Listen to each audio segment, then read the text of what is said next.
Call our meeting back to order. And we're gonna start with our 1 o'clock item 611, which is consideration of Western Region Town Hall presentation to the Lake County Board of Supervisors. With that, I will turn this over to the council of the Western Region Town Hall. Thank you. My name is Tim Chiara. I live in Nice. Western Region Town Hall was formed in 2017.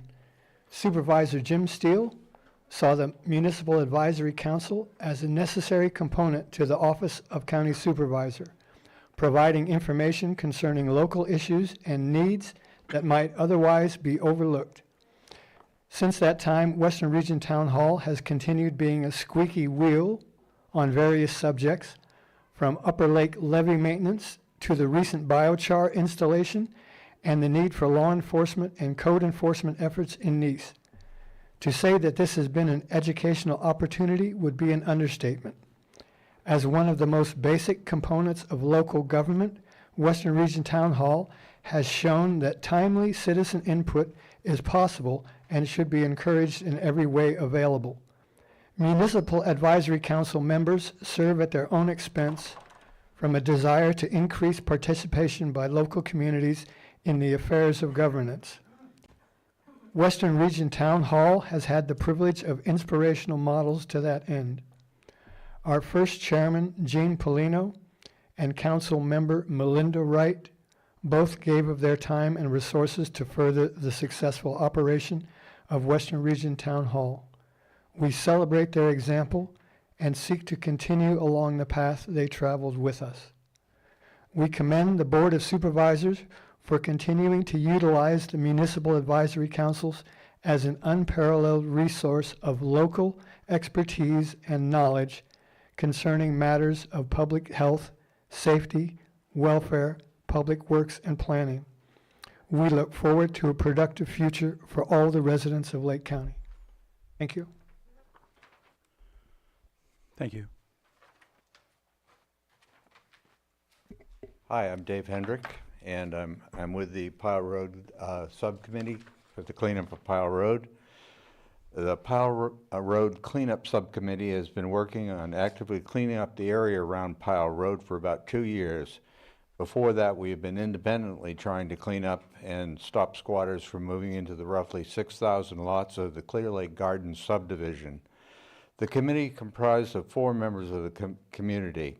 We have been diligently reporting to Western Region Town Hall about progress and problems involved in cleaning up. This year we have seen a major effort by county code compliance, and since the implementation of the copter program, there has been much achievement towards our goals. County code enforcement officers Norman Joey Valdez and Logan Smith have been extremely helpful and aggressively worked with contractors to clean up many of the sites. This is one of them that was really a mess, and that was right on the edge of Pile Road. Between the free dump days and code enforcement's contracted cleanup efforts, close to half of the dump sites have been mostly cleaned up. 39 dump sites, I believe. Logan's continued pressure on dumpers has resulted in the dumpers going back and actually cleaning up their own messes in a couple of cases, and that was really good. It resulted in a bunch of vehicles that have been there for many, many years being cleaned up and removed. The continued pressure on the squatters living on the various parcels has helped us to keep others from moving in. The results are clear that if the area looks cleaner, there's less likelihood of people dumping and less likelihood of squatters moving in. And the word is out, they won't be able to simply camp on land they don't even own. This is the map, and the white sites are the ones that have been cleaned up. The present issue is that several of the squatters have moved onto reservation land down on the end of Pile Road, and neither the county sheriff nor CHP is willing to stop or do anything with that. The code enforcement is unable to do anything as well because they're on Indian land. once again, we face the daunting challenge of getting little assistance to getting anything done, and there have been several more dump sites recently added in that area right at the end of Pile Road. Thank you. Thank you. Hello, Julia Carrera, Worth Levy Subcommittee Chair Lead, and I'm here today to present on our work that we've done thus far. There's a video that will be playing while I'm speaking, I hope. Efforts to manage high stream flows and relocate annual watercourses began with early agriculture in the Upper Lake Valley. In approximately 1958, the Army Corps of Engineers and Bureau of Reclamation built the Middle Creek and Clover Creek levees, including a large flood control channel that you see there, aka the Middle Creek Diversion Project. They did this to prevent frequent flood of the town of Upper Lake. They also relocated the lower portion of Clover Creek south of Highway 20. This system is an imperfect system. We are grateful Lake County Department of Water Resources continues to look at the issues, and the discussion needs to expand. As you can see, sediment and gravel washed down from the Mendocino National Forest mountains is trapped between the levees, which is a forever maintenance problem. In some areas, like Alley Creek near Pitney Lane and at the diversion structure, the initial engineering was poor.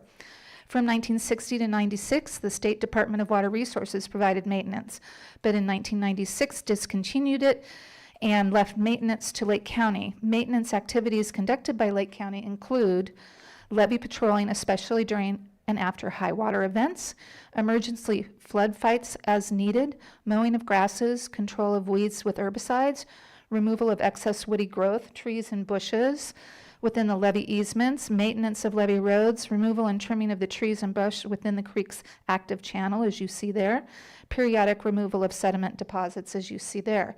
That is the confluence, and that is now full of gravel and removed the check dam.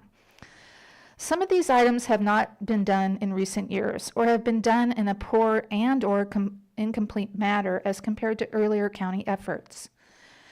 Thank you very much to the Water Resources Department for their extraction efforts and for contracting with a local firm, Coleman Construction, for the recent sediment removal that took place at the Clover Alley confluence and at the diversion structure. There is no removal of the overgrown vegetation dams anywhere in the channel as of yet.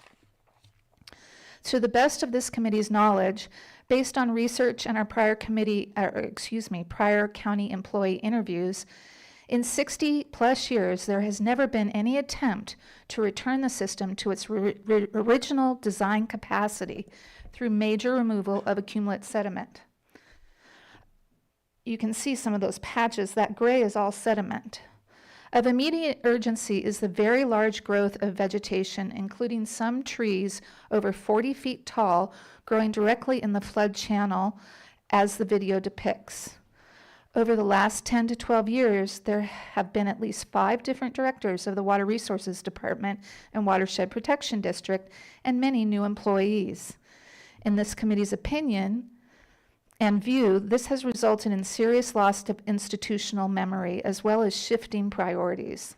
There also appears to have been a loss of practical know-how in carrying out the regular maintenance functions. We, the people of Upper Lake, as stakeholders and citizen scientists, would like to have an ongoing dialogue with the County Watershed Protection District and its staff about permits, funding and performance of maintenance activities, and the possibility of the existing scour continuing to advance into the levee itself.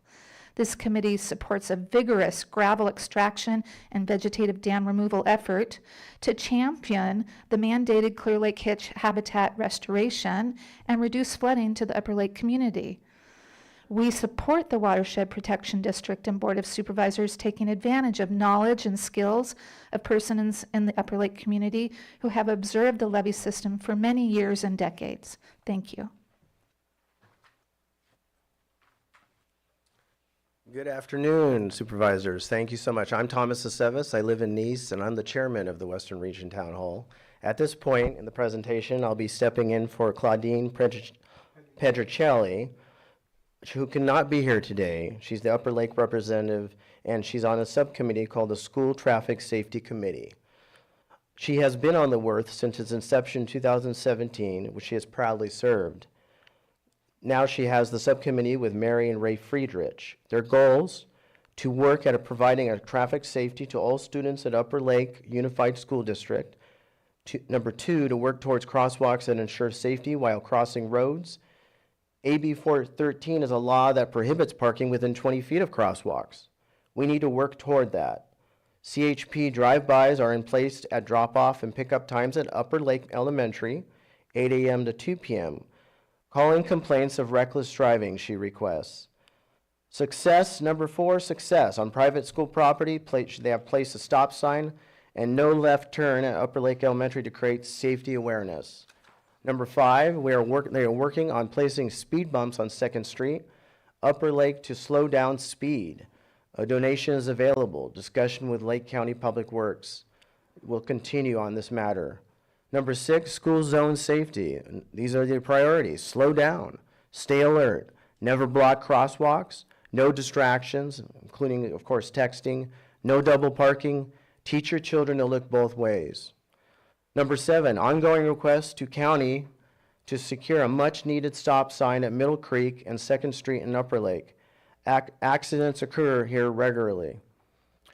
The safety committee will continue to make Upper Lake a safe place for students in the community. It takes all of us to work together to achieve this life-saving end result. Thank you.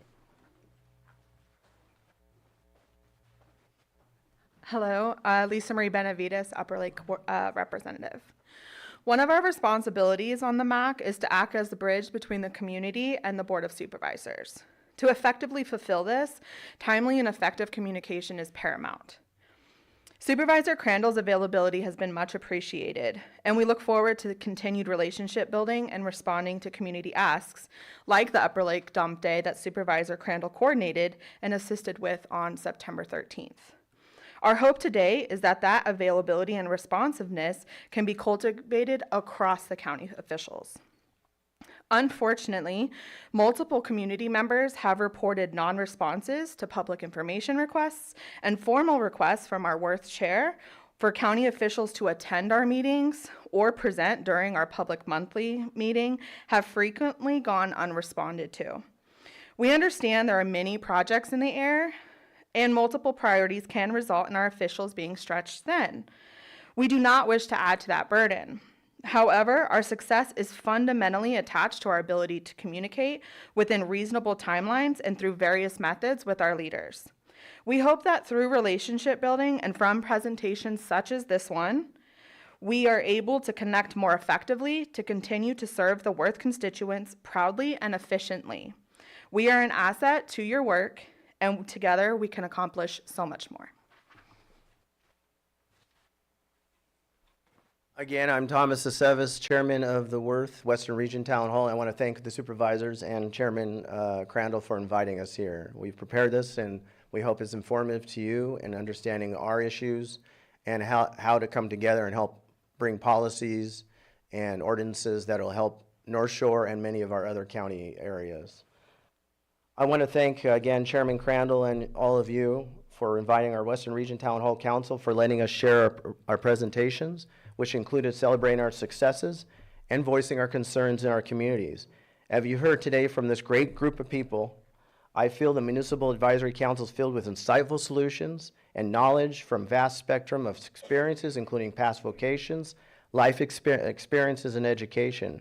In fact, this experience, we believe we can continue to help our supervisor and the Board of Supervisors find better solutions and outcomes for all the North Shore communities. Therefore, we're excited to announce, for the first time in our county, a joint venture between the 3 municipal advisory councils on the North Shore. Fairly soon, you'll see the launch of our District 3 combination Super MAC, meeting focusing directly on issues that the whole North Shore feels that need to be addressed. In fact, we have sent out a survey in the last few weeks, which has been a couple months now, asking for our North Shore communities to highest priorities that need to be addressed. We hope to launch this first meeting in the 4th quarter, which we're in, and we hope to launch that fairly soon. Also, we acknowledge that the recent explosion and subsequent fire of a red tag house on Hudson Street in Nice, which has happened over a month ago or so, the Western Region Town Hall Council feels there may be a disconnect between the Lake County Sheriff Department and code enforcement on lawful occupation within red tag dwellings.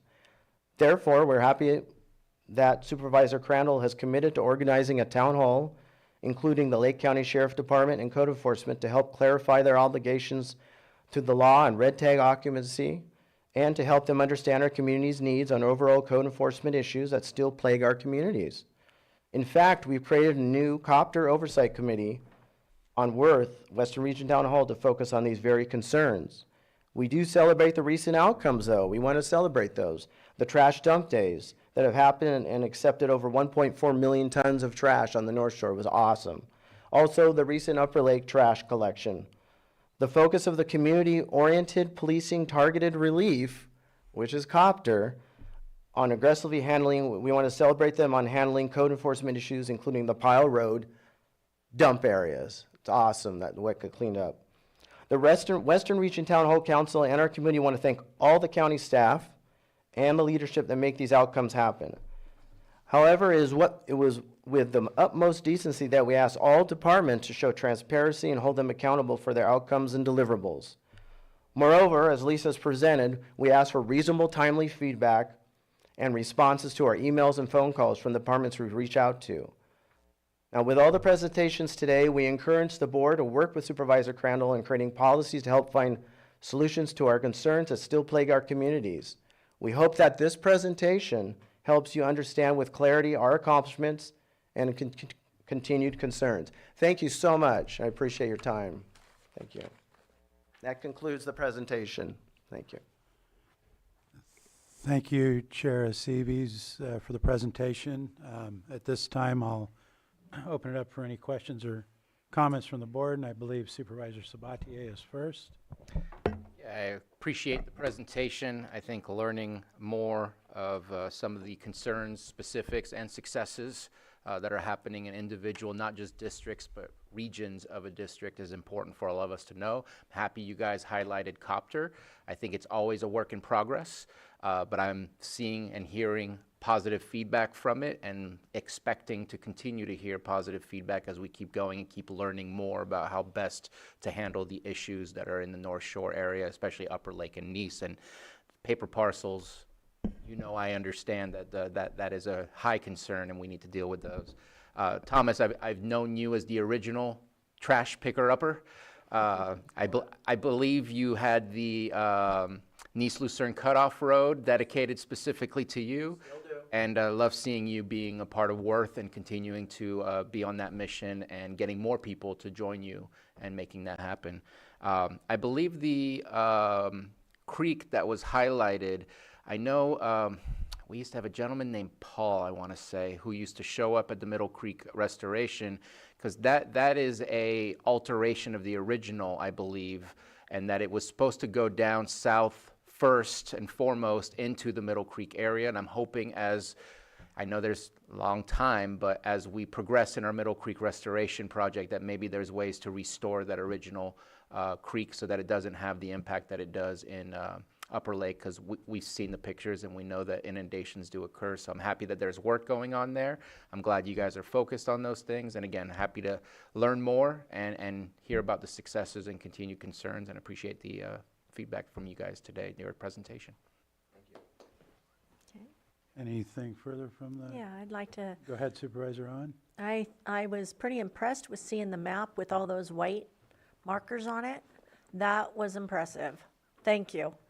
So it's great to see what you're doing, and I think the free dump days, that speaks volumes, and then to actually see it on the map of all those areas that you guys cleaned, that's phenomenal. And I think that's a really cool idea with your Supermax, with your town halls kind of joining together.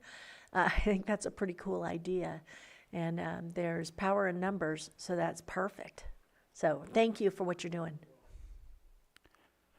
And I appreciate the presentation today. I appreciate that you submitted all the statements to us beforehand, as well as the PowerPoint that you had. So we've had a chance to look at that before the meeting and during the meeting.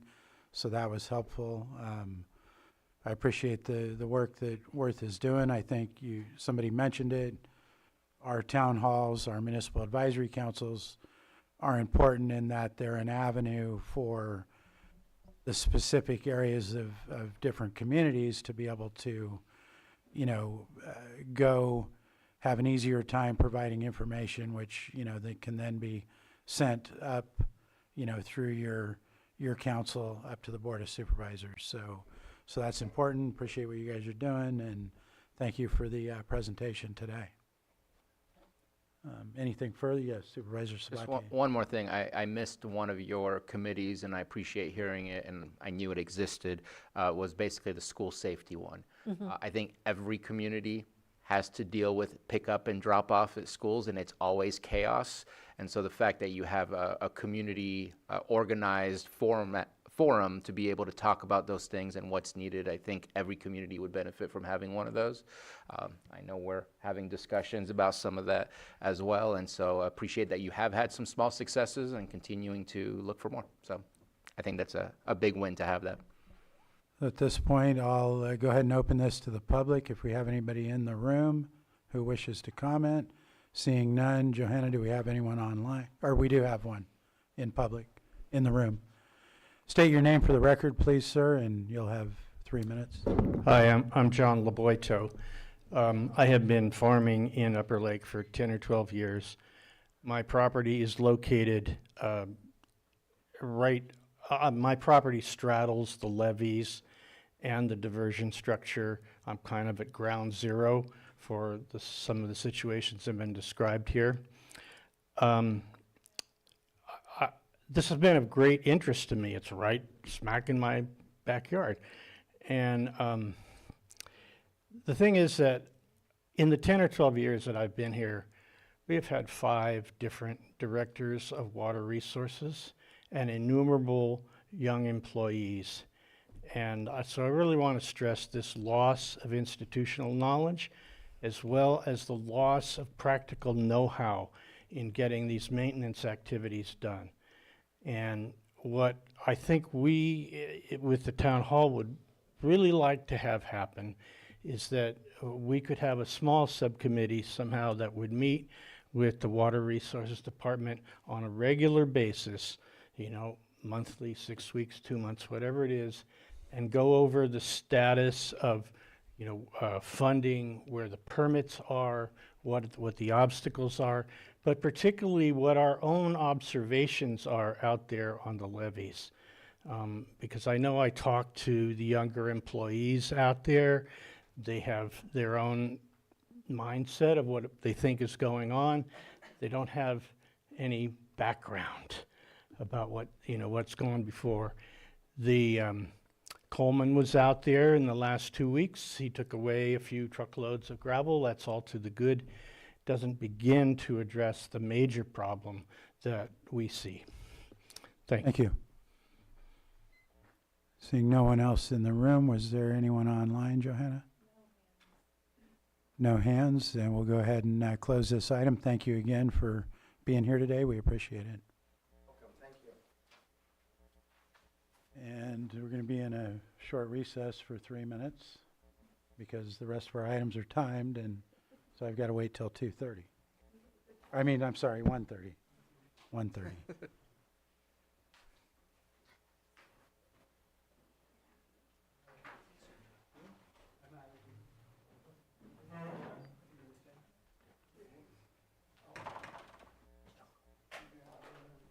Thank you.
our 1:30 hearing, which is consideration of hearing request. Are we still? I was looking at the official clock on the wall. Oh, that's up to you. Use my phone? Okay, sorry. Sorry, we work on Google time. So it's, our official clock is fast. Then I will strike that for now. Sorry, Chair. No, it's okay. Appreciate it.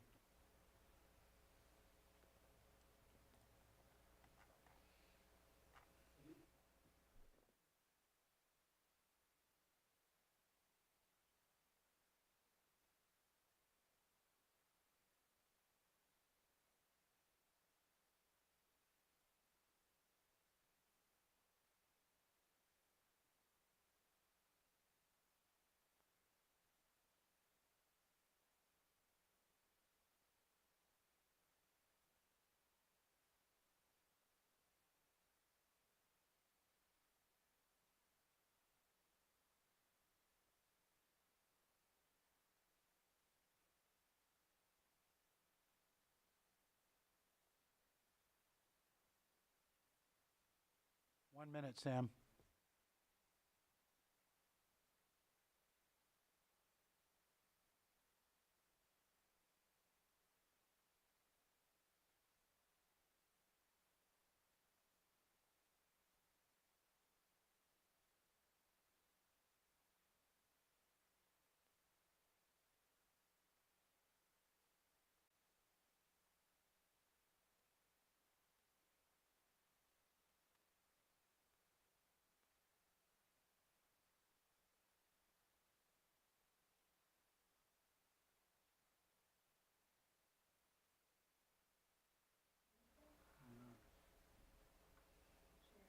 Yeah, okay. It's 1:30.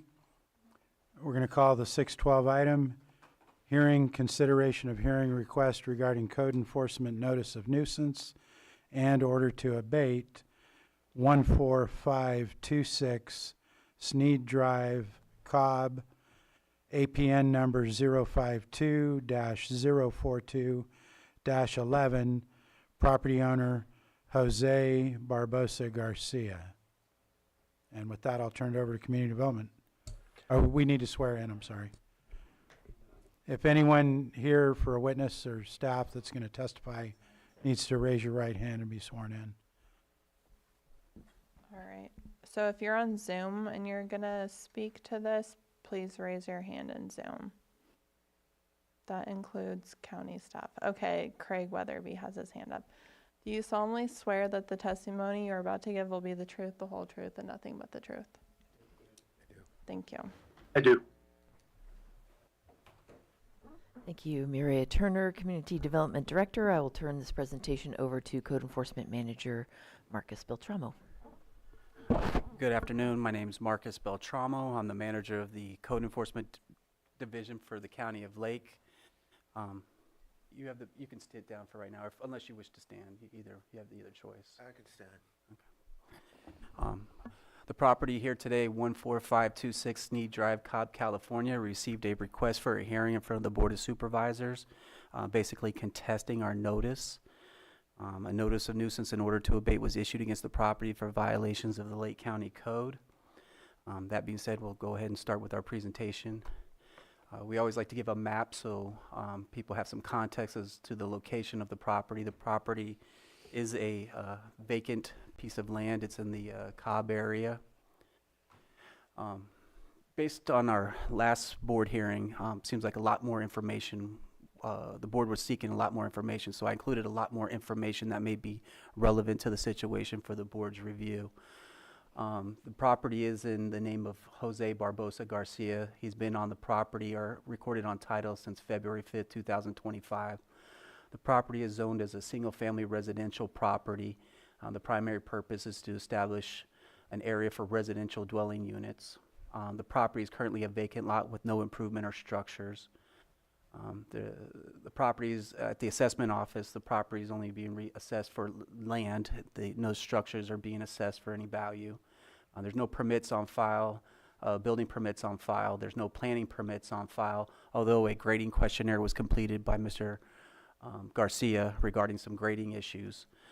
Water and sewer, it believes that it's at the street, so service is available, but they would have to connect a water line and pay for that service. So there is no utilities or infrastructure to the property currently.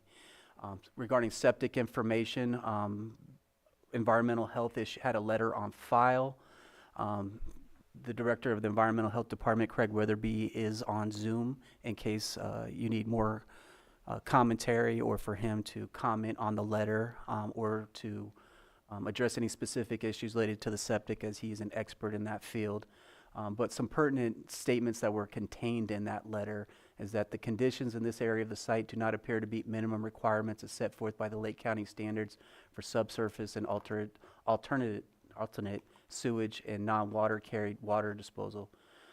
Another line in that letter was, given the lot size and or conditions which exist on or around this property, there is not sufficient area to allow for development and the construction of an adequate disposal system. Another excerpt, the property has been denied based on soil modeling. I hope I said that right. I apologize. I haven't seen that one.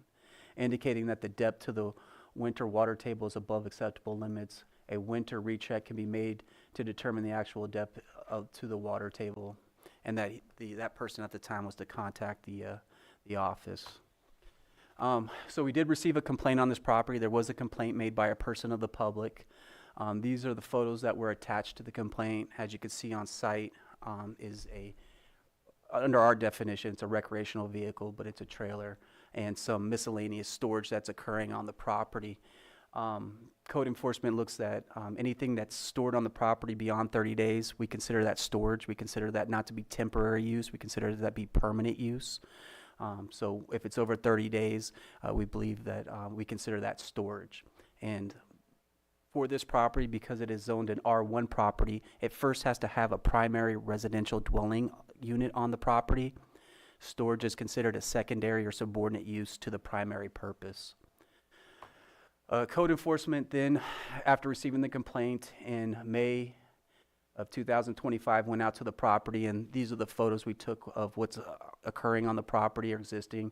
Again, you have the trailer of vehicles parked there, plus some miscellaneous items. Those miscellaneous items are also considered storage items as well. Just another picture from a different angle so you can see how the property was being used in May of 2025. We went back, so Chris went out there, made contact with the people at the property, gave them 2 weeks to remove the items from the property. When he came back in June of 2025, he took these photos. In this instance, there's no car here, but there is a trailer, and then looks like some cinder blocks and some other miscellaneous items. Again, this property is to be a vacant lot with no foreign materials or debris or issues or anything located on the property or situated on the property. Here's just another photo from a different angle. No. So we issued a notice of violation and a notice of nuisance in order to abate against the property for several violations of the Lake County Code, the main one being storage on the property or anything contrary, use contrary to Chapter 21, which is the Lake County zoning ordinance. Mr. Garcia filed a request for a hearing. This is his request. He states in there, as part of his request, he gives a reason why he's contesting our notice, and he provided a reason there. Staff recommends the Board of Supervisors uphold the notice of nuisance in order to abate and instruct staff to move forward with its abatement processes to remove all issues situated on the property, to remove them from the property. And at this time, this concludes my presentation. And would you be having environmental health testify, or is he just available for I questions? had environmental health here today in case questions arose. Okay. If the board had any questions, I am not the expert as it relates to the septic. The letter was a old letter, so issues may have changed, and I felt it was appropriate to have the director here to testify as to any issues. There may be new information that he could provide. Also, this may be information for the appellant, so he understands his property as well. So I just had him on standby in case the board needed any material expert information. Okay. Does the board have any questions I right have now none. for our staff before we move on? I'd just like to also add, Code Enforcement Officer Christopher Colin's here. He was directly on site. He can answer any direct questions too. Okay. you have a question for our I staff? do. I was just wondering about the septic, what was going on with that, if there's no septic tank, and so I was more interested in what Craig had to say. Well, first, there is no septic to my knowledge on the That's what I property. was getting I at. I just want to wanted know to add what's that going as on. part of the building process, which it's my understanding Mr. Garcia wishes to build there someday, Mm-hmm. that's one of the first steps you have to take in the building process. And from our last hearing, I thought it'd be relevant just to have that information, Mm-hmm. so that seems to be something the board was interested in our last hearing. Yeah, I was interested in what's going on right now pertaining to the sewage, as well as, I know that you had mentioned that it looks like the soils are not conducive to having a septic tank put in place because of the water levels. Is that Mr. right, Wu- Mr. Craig? Weatherby, do you want to address Supervisor Owens' question? Sure. So yes, this property does have a very old site evaluation that was conducted. It was conducted under the current LCR rules and regulations that we currently enforce today. A letter was issued in 1992 for a denial. It's very rare that we actually get an outright denial on a property, but in this property's case, based on what was found, that denial would stand today as well. The conditions of soil for this property are such that we have a very high groundwater. There is off-road drainage going through this property, and it's the side of a mountain with a lot of shale. So treatment in a septic system is really not appropriate on this site.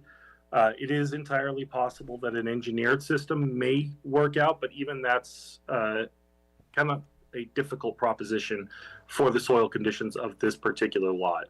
As we stand right now, there is no septic system on that site, no septic tank, no leach field. Any sewage that's being generated on site is either being discharged on site or it's being collected in a temporary capacity and then hauled off. Both activities for residential are prohibited under our Lake County rules. Thank you. Any further question? Wait till, okay. So at this point, we can turn it over and allow Mr. Garcia to provide his testimony to the Board of Supervisors. First of all, I want to apologize for my sudden, abrupt arrival to this county. So, in terms of the septic system, I got I'm working with this engineer, so I have the grading and the septic for that property. I provided him the report that was made. I contacted environmental health for it. Based on that, he engineered the system. I need to go to the address to go drop it off. In terms of like an architect having the building design, it's in the works right now. I do not have it completed. In terms of his question about like the sewage disposal, I am collecting it. I am hauling it off.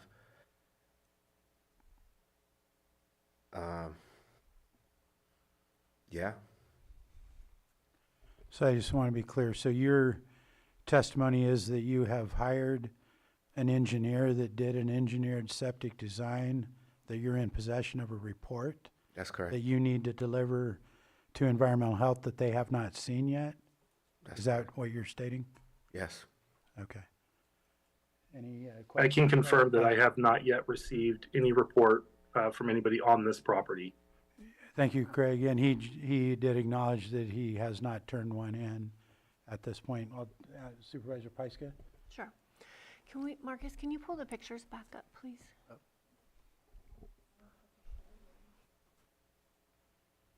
Sorry, Johanna.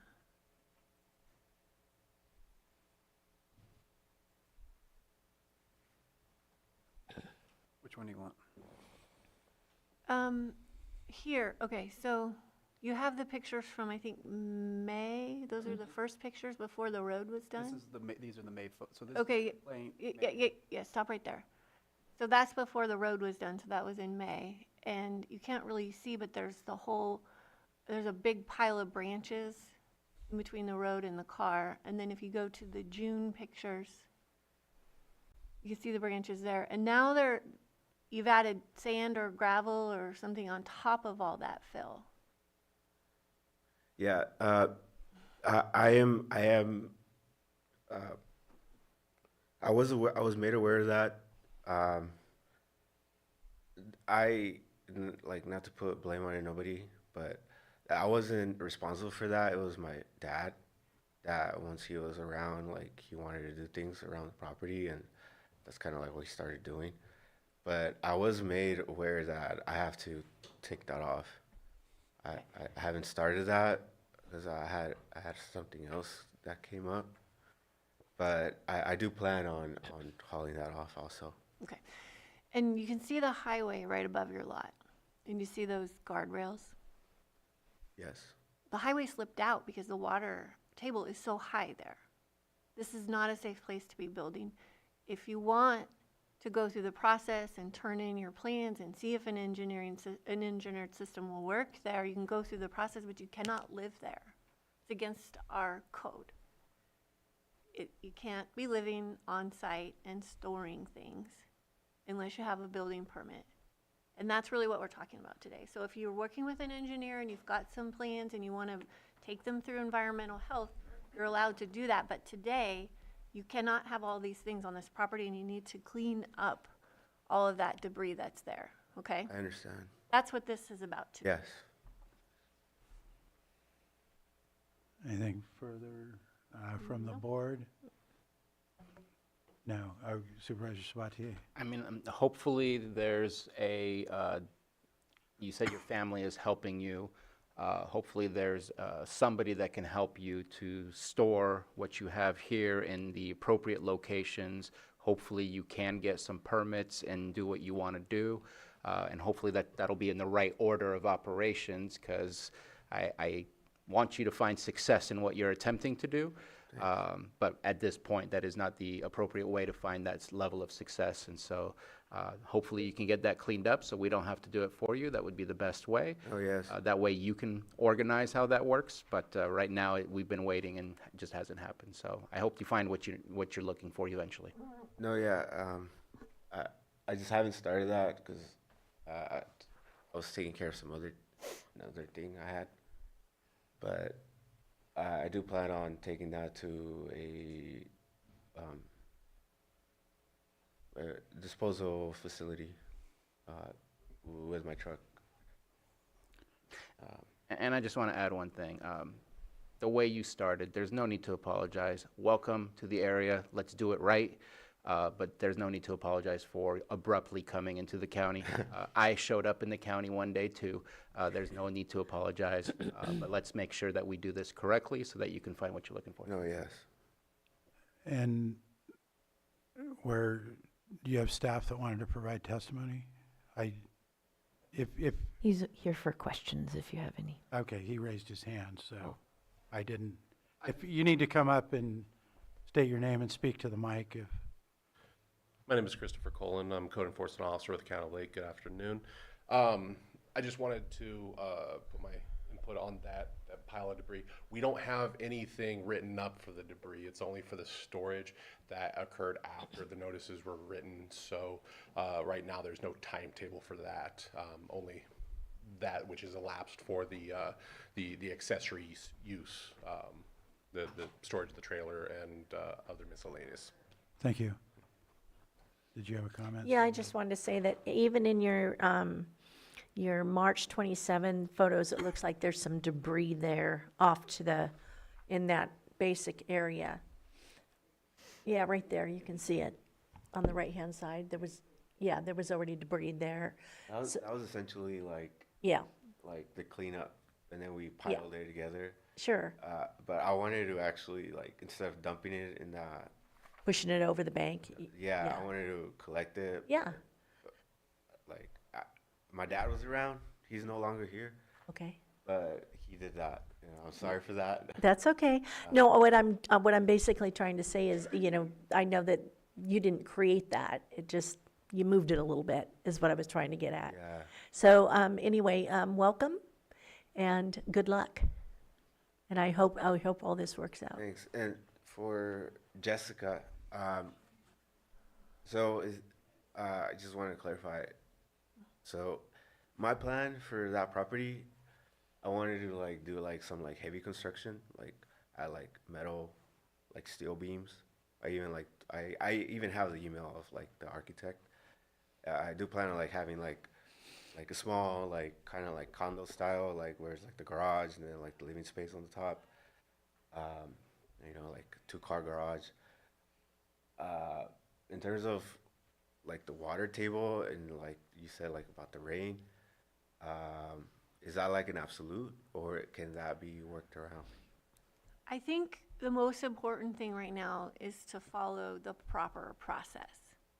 And when you buy a lot and you want to start building a home, there is a process you have to follow, and community development staff can help you with that.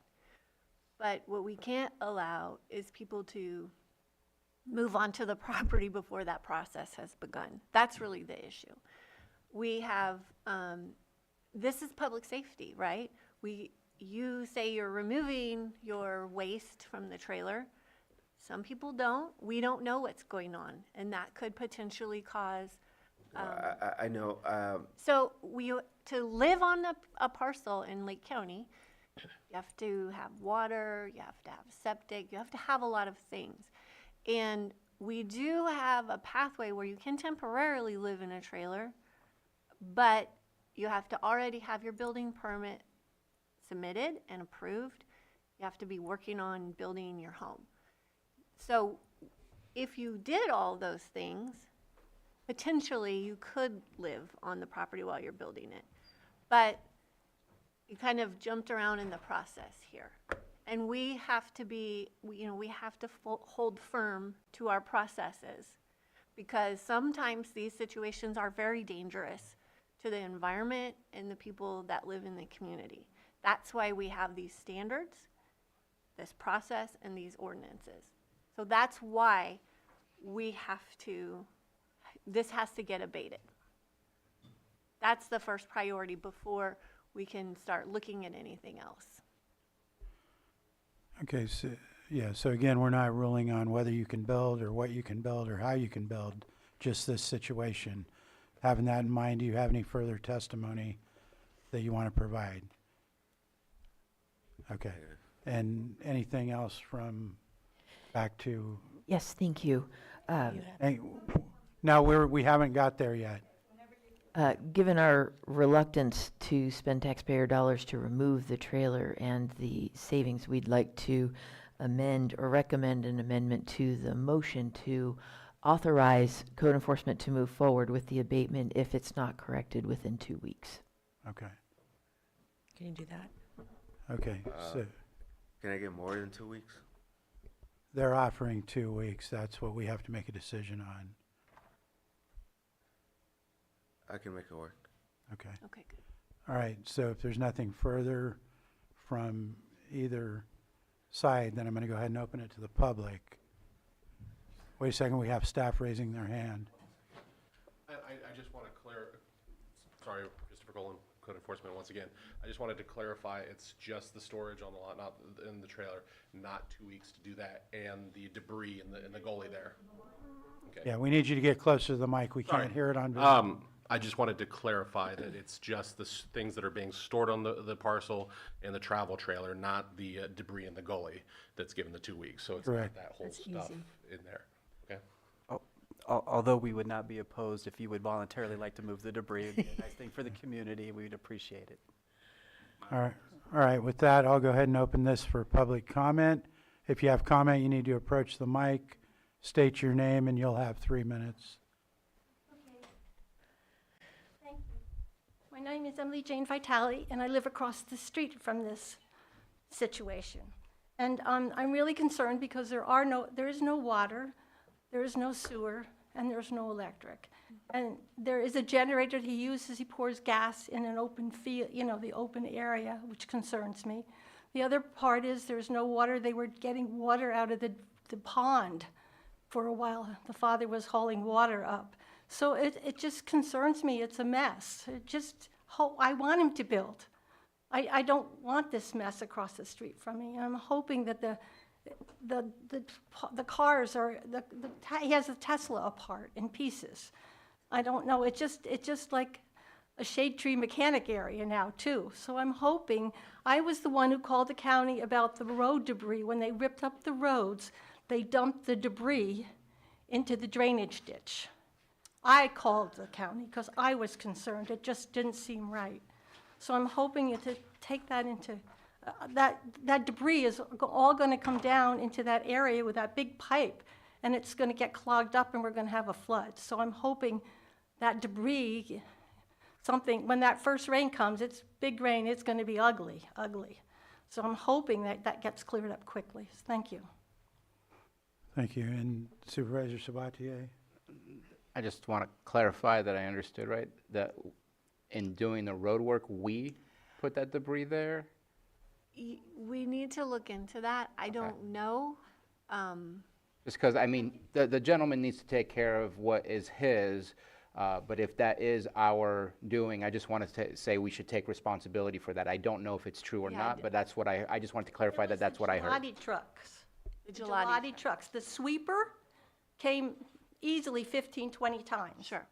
And then when a big dump truck came and dumped all the, macadam into the area. Okay. I just want to make sure we take Yeah, responsibility and not absolutely. dump it on someone So else. we need to follow up with Public Works on this because that is a drainage. And that's why I was wondering why, that load of sand or gravel appeared after the road work was done. Okay, is there any further public comment? And, yeah, because that is a drainage and we do have culverts under the road. And a Yeah, you lot of water moves through that area.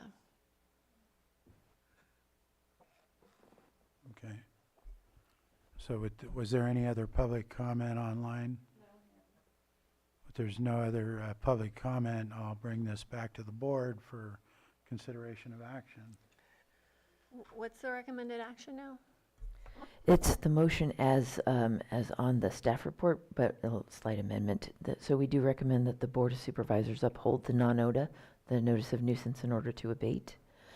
And if not corrected 2 weeks from today's hearing, instruct staff to move forward with its abatement processes to remove the recreational vehicle and other miscellaneous items from the property, restoring the lot back to a vacant parcel and in compliance with the Lake County zoning ordinance. And? Thank you, Supervisor. If I may add, that the correction that's referenced by Director Turner would be done by the property owner under that 2-week period. That So would be done. moved. We have a motion. Second. And a second.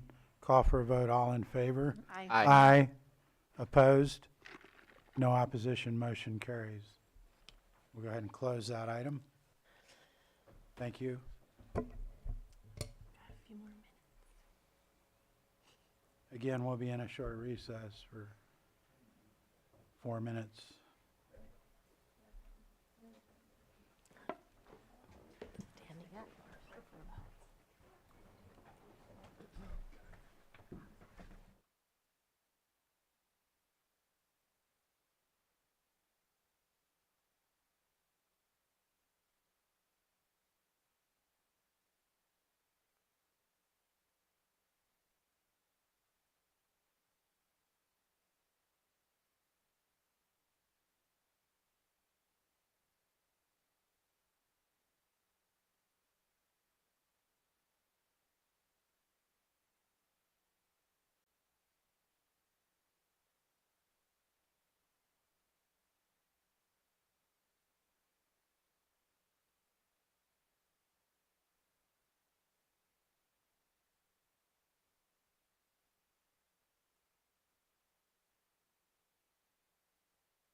6.13 item, 2 PM item, which is consideration of a county fee deferral program and participating in California statewide Community Development Authority's statewide community infrastructure program.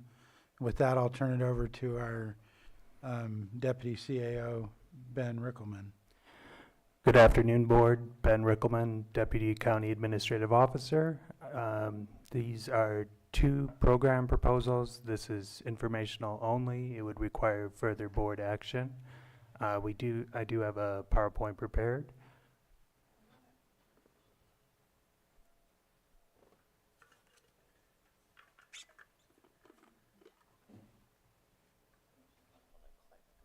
Okay.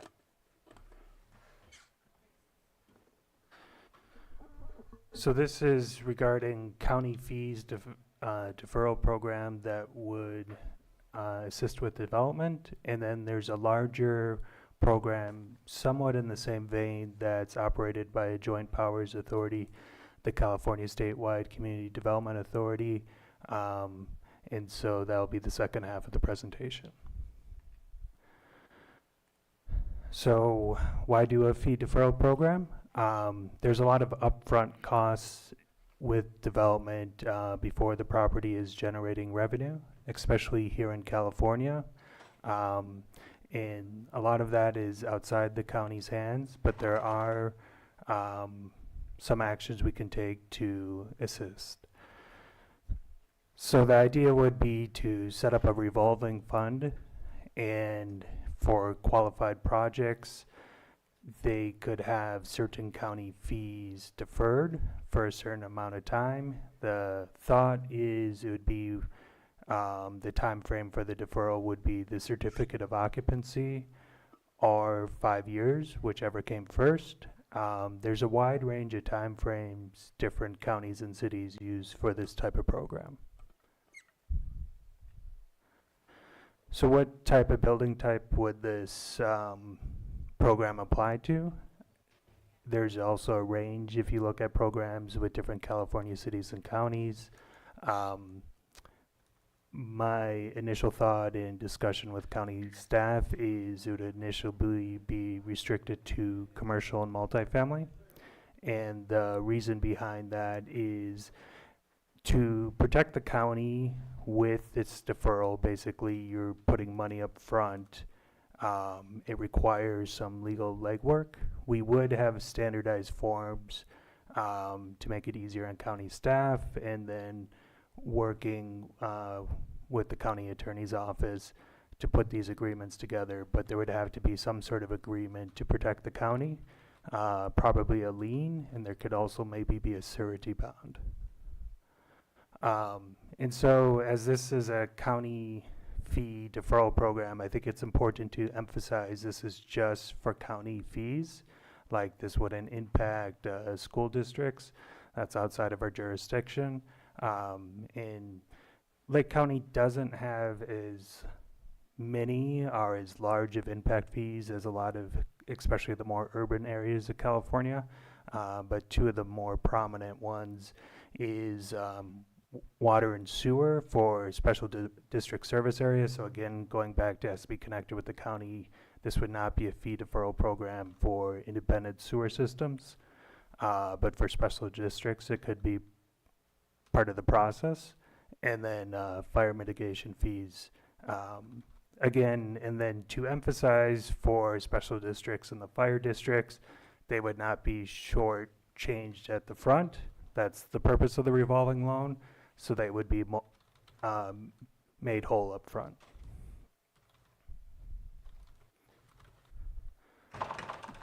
This would take some staff time, so there would be a fee with the program, but also just quality control and to make sure developments are in a good place for this to make sense for both the county and the developer. Entitlements would need to be completed, so that's going through, minor and major use permit process, CEQA, whatever has to do with design and zoning. So those would all have to be completed before someone applied for this program. Generally, how these programs work, and I think how we would structure it, it would be when they apply for a building permit. And then as we want to keep the value on this revolving loan, there would be interest charged on the deferral. So the capitalization amount stays good, and also just kind of the county's general policy with its short-term cash management, that this chunk of county change isn't getting discounted in value.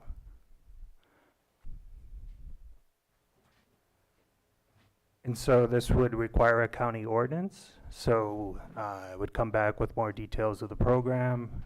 I would also put together guidelines so it's clear what the expectations are from the county to developers, so we're not wasting the developers' time, we're not wasting county staff time, and then also put together forms to make it a more standardized process.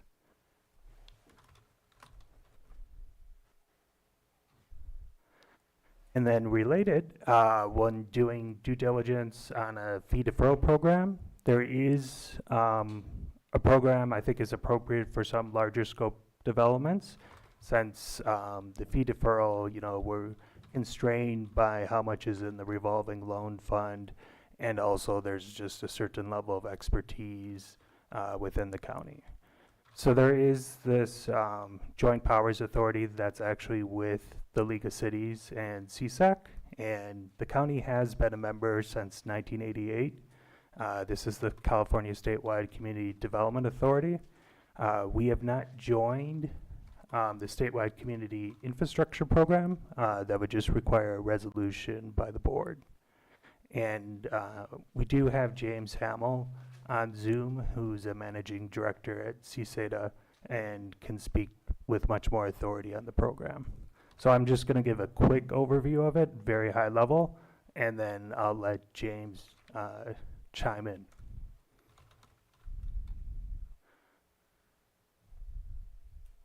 So there's currently 146 local agencies that are members. This is everything from counties, cities, special districts that participate in this program. CSADA assumes the underwriting and the risk for these programs.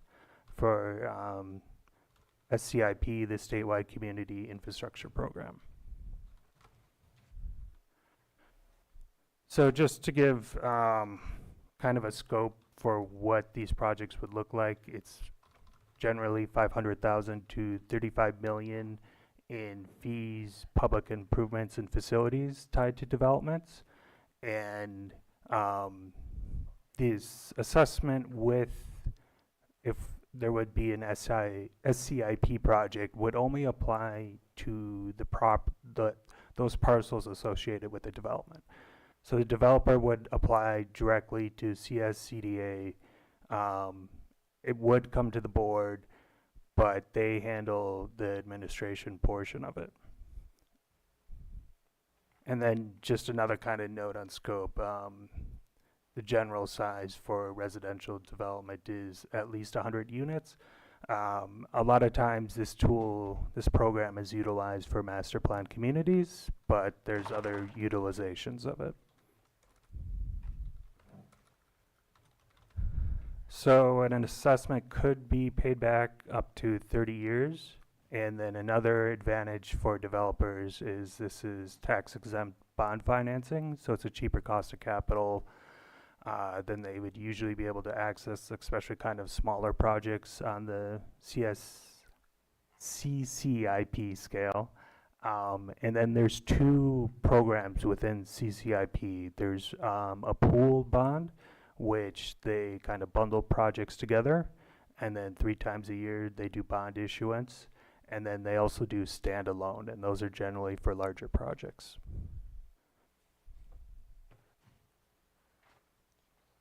So I think at this moment, James, if you want to provide any additional comments, that would be great.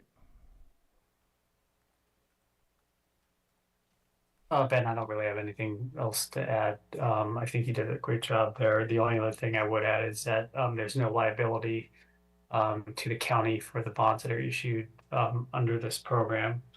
as a whole. So there's no liability that flows back to the county. And this is really a tool in the county's toolbox. So you still, as Ben outlined, have ultimate control over what projects can and cannot use the program. So just because you opt into this program does not mean that they do not come back to you and you ultimately have the say for them to participate. That's all I have.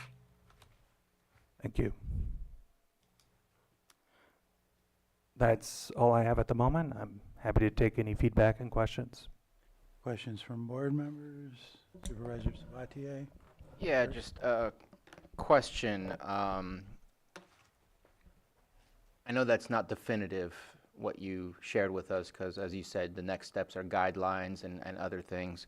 But in the, and I'm just trying to go from memory here, in the list of type of housing, it felt very restrictive as to what we're incentivizing to be built, rather than, and I know that it's maybe a thing of a relic of the past, and maybe I'm still living in the past, but I do know that there's still some projects that could be brought back to life that were subdivisions. Right now, we're looking at multifamily housing.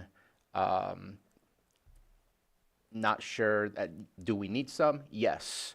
Is that really our only focus, or can we use that as well for 20, 40 homes being built at the same time, like a subdivision would be built, I mean, not too long ago, as recently as before 2008? I think if there's a way to structure it where it can be a single agreement for a subdivision development, I think that makes sense. What I'm trying to avoid is 40 separate agreements. No, that would be horrible. Yeah. To me, it's one project, one Yeah. subdivision, right? That's how it's been done before in the past. But I would love to see that on the list. Okay. Because we know from looking at our RENA score, what we lack the most is our medium income housing availability. And so that to me is something I would love to see that as being on the list. My other one is the deferral was only Lake County specific, the county of Lake, us as an agency specific. And I'm going to ask a stupid question. Why just us? Because we are a special district. We have to put on a different hat that we are now the administrators of special districts.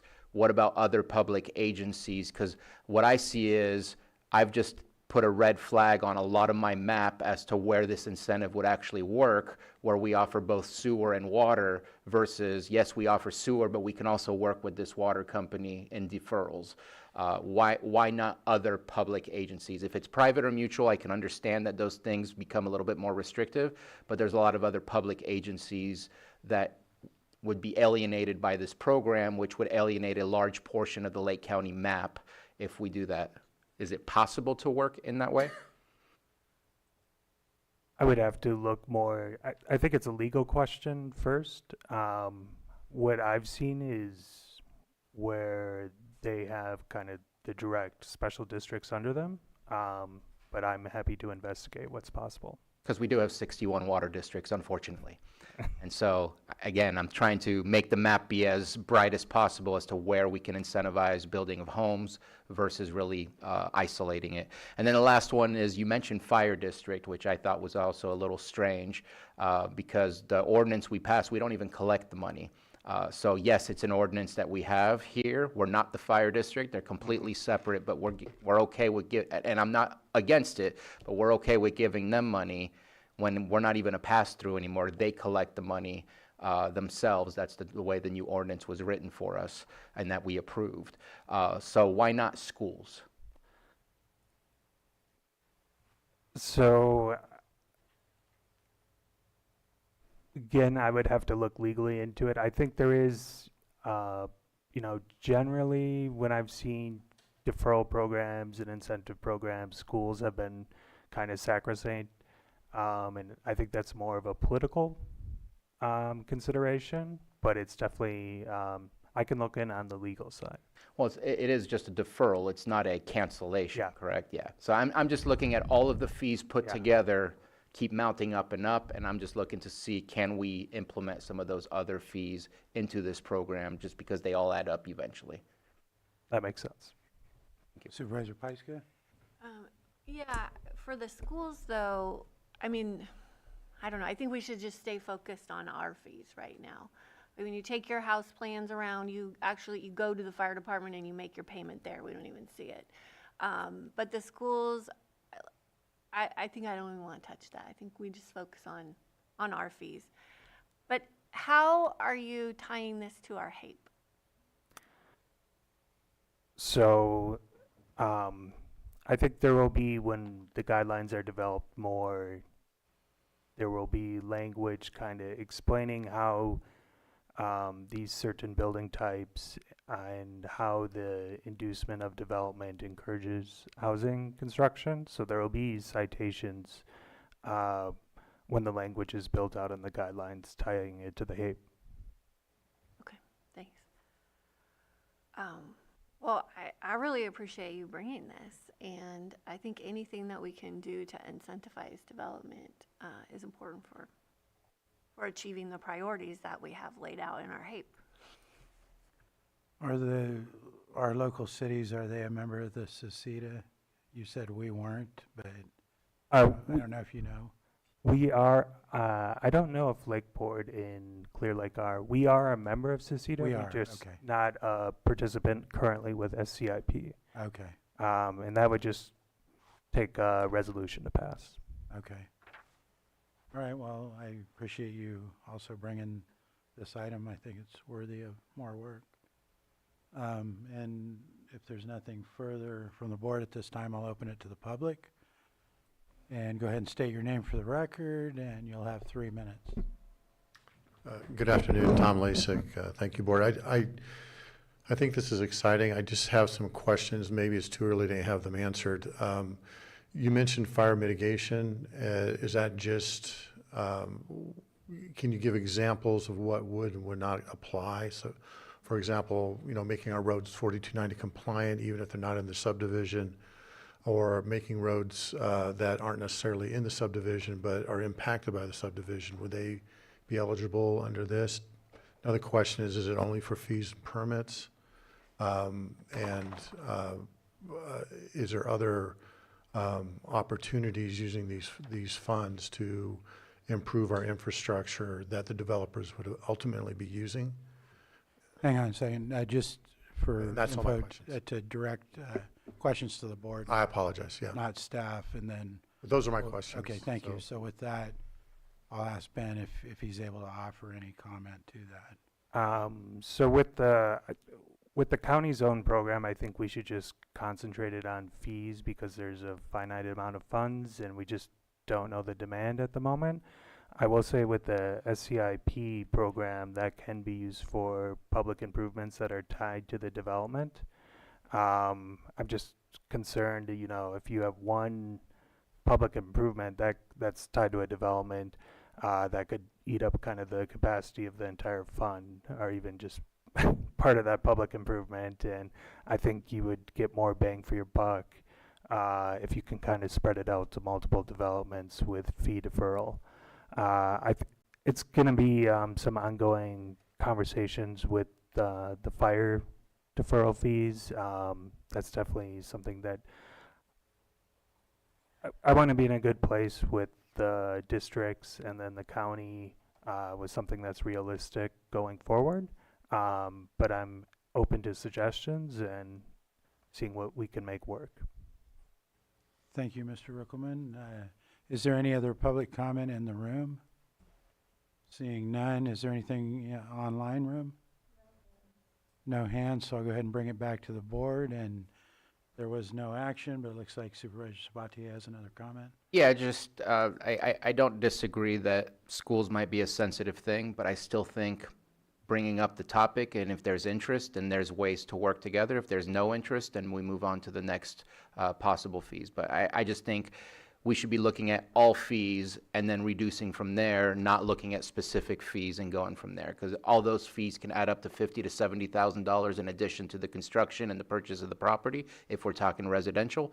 And so I just think, why not start at the very top and slowly cut out what's not possible for us to work with?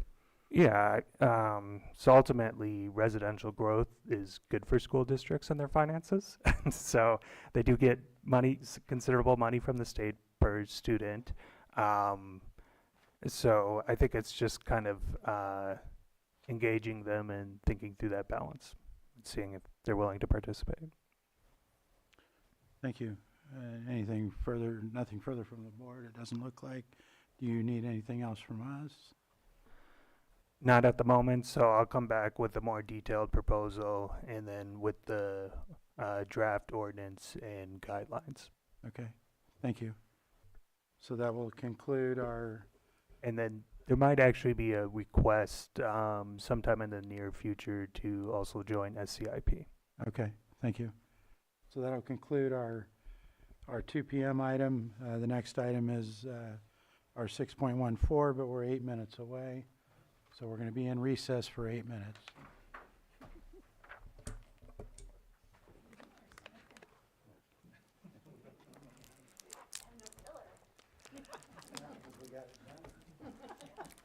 Can we do close?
The meeting back to order. We're going to move on to our 6.14, our 2:30 item, which is consideration of presentation on cannabis policy update process. And before we start a presentation, I'm going to ask the board if we may have consensus for continuance of this item because our chair here, Supervisor Crandall, is not available. I did talk to him late last week, and I think that it's in our interest with this topic that we have all 5 supervisors here. So I want to ask my colleagues if that's okay. I agree. Okay. I think he needs, I believe he asked. All right, yes. So I think we need to. All right, we have consensus to go ahead and move that, but I'm going to open it up to public comment for only whether or not we're going to continue the item, not for any discussion on the actual staff report or anything like that. So does anyone want to comment regarding whether or not we should continue this item? Not seeing anybody in the room. Do we see anything online? Not hearing anything online. It looks like we might have comment, or no? I don't see anything, so we'll go ahead and close public comment, and we have consensus to continue that. I don't know if I said I was proposing November 4th, but that would put us in a position to have 5 supervisors available. If we can fit it on that agenda, I think that would be best. So, and Maria's, our Director Turner, I'm sorry, seemed in agreement with that date. So thank you. We're going to go ahead and close that item, and we're going to go ahead and move into our... Chair? Yes, go ahead. Can I just ask a question? It's not possible at all to do it any earlier than November 4th? I don't believe so, because we have a supervisor that's going to be leaving at noon on the 21st, and there is no way to get it in the morning because we have some pretty significant items on the agenda, and then we don't have a supervisor on the 28th. And the reason I ask is because if I understand correctly, the idea is that on November 20-something or whatever it is, there's an Ag Advisory Committee, and that is where it's supposed to be presented as far as a potential ordinance changes. Am I incorrect on that? And I'm just wondering if there's enough time between whatever is decided on November 7th and that date, or if we're just continuing to postpone further and further. So I'd just like to get clarification on timelines, because I feel November 7th is too long. And at one point, whether there's 4 of us or not, I think we just need to have the conversation. I mean, Can Director Turner, are you able to provide any comment Sure. to that concern? I think that we'll still be fine with our timeline. The direction from the board so far has been clear enough that I can continue working on the draft ordinance, so it won't hold us back. We can present it to the Planning Commission on November 13th, then to the board that following week. I had been under the impression that we were having an Ag Advisory Committee meeting at that last meeting in October for this specific matter, in which case we'd just get their recommendations and keep going. So, but that was me not anticipating any significant change in direction given by the board other than what's already on the staff report today, Okay, which so- has all been derived from board meetings. So there's an ag meeting on the end of October?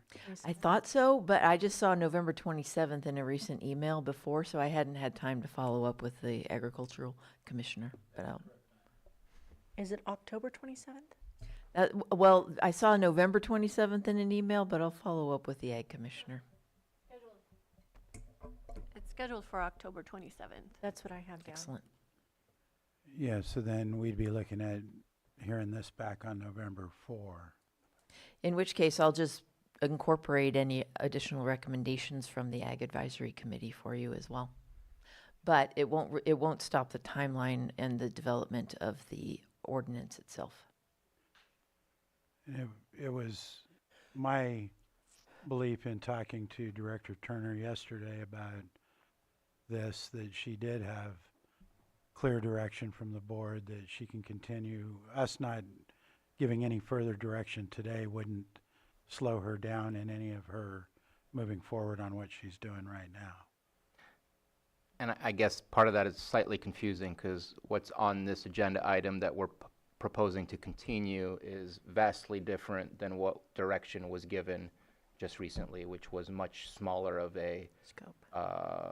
Specifics of what to change. And so if she's going to work, she's not going to be working based on our direction. She's going to be basing on what it is that she is proposing, I'm guessing, which then it gets very convoluted. So In order to draft today's agenda item, staff did parse out what would necessarily require more additional environmental analysis versus what we felt comfortable with moving forward with now.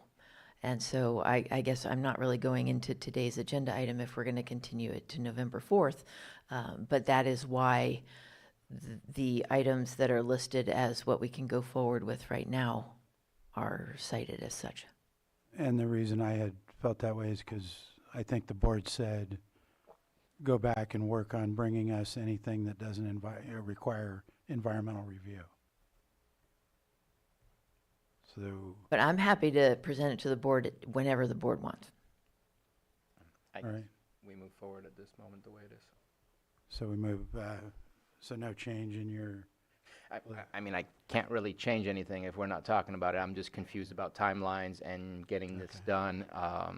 And I don't remember what I said 2 hours ago specifically, and I haven't watched the video to say exactly what their direction was. My recollection was I mentioned at least 3 or 4 things specifically, and now we have a list of about 20 different things. And so, but that requires a discussion. Your 3 things are definitely in that list. Oh, I saw that. all right, well, I think we still have consensus to go ahead and move it to November 4. Thank you. Go ahead and close that item, and at this point, we're going to move on to our closed session temporarily, which is our 8.1 item.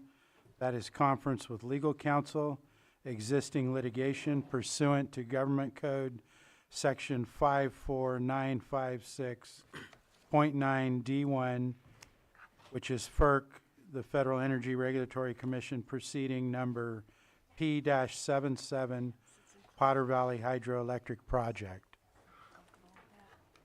For the work? Get him oh, you mean Ben or Trevor? Ben, really?